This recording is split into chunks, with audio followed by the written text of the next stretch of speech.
Assalamu alaikum. I'm Dr. Faryal Razak. I'm assistant professor at ZEBIS, Islamabad in the Management Sciences Department. I'm also the in charge of ZAB Care, which is ZAB Curriculum Advisory and Regulation of Emotion Center. It's a research-based center, or the students and all the faculty and all the staff, we know that we are going through very testing times. This COVID-19 has disrupted us and has taken us by surprise. We were not prepared for it.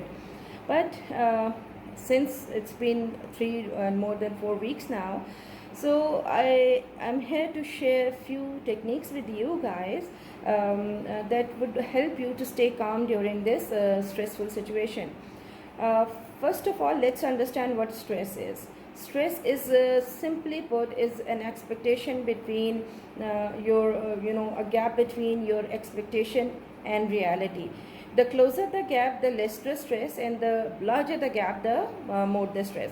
When you think that you are going to suffer a lot of losses, your job, your occupation, or maybe the business or your studies or the loved ones or the relation, and whatsoever the anxieties that you have right now are pretty much understandable.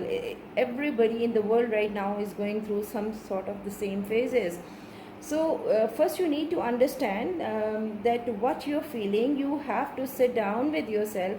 Not only talking about emotions is a taboo in the world, talking and realizing our own emotion is our self taboo with us as well.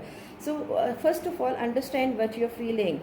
The most dominant feeling that we are feeling these days is grief.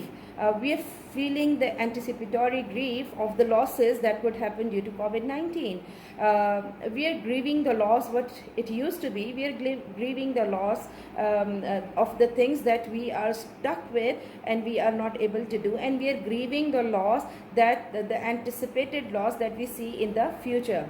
So you need to understand, more than anxiety, it's the grief of losing that you're feeling right now.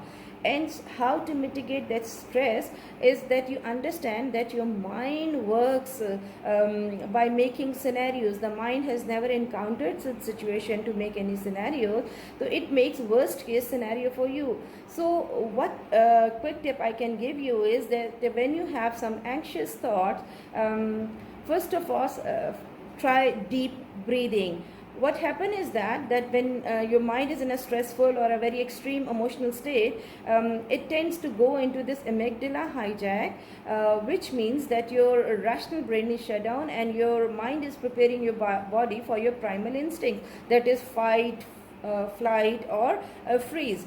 So you don't want to do that, because at that time your rational brain is shut down and you cannot make right decisions, or you have fuzzy and unclear thinking. So you need to understand that whenever a stressful or a very powerful emotional episode is going on in your mind and you feel crippled because you have fuzzy thinking, you can't even know that you have fuzzy thinking at that point, and you can make right decisions at that point.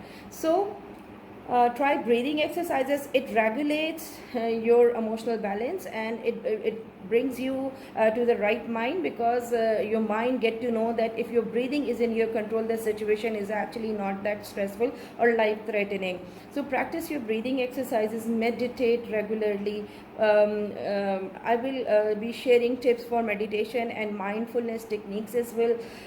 Do mindful meditation, and the studies shows that if you practice gratitude, in mind cannot coexist paradoxical thought.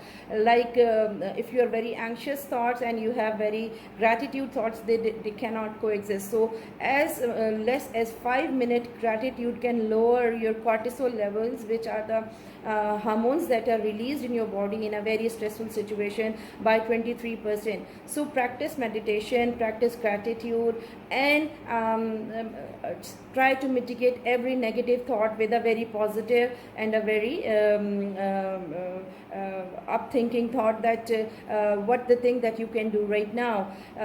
So stay calm, and try to take this challenge very methodologically, and you have to be very brave. And for brave, I mean is that take control of your mind, take control of your situation. Mind is a very tricky place to be, especially when you have a negative mindset and a negative thinking. It can be a mental hell in a prison. So stay positive, think, be kind, and stay safe. अपना बहुत ख्याल रखिएगा. Take care of yourself, and this is the time to do astaghfar and connect and be as empathetic as you can.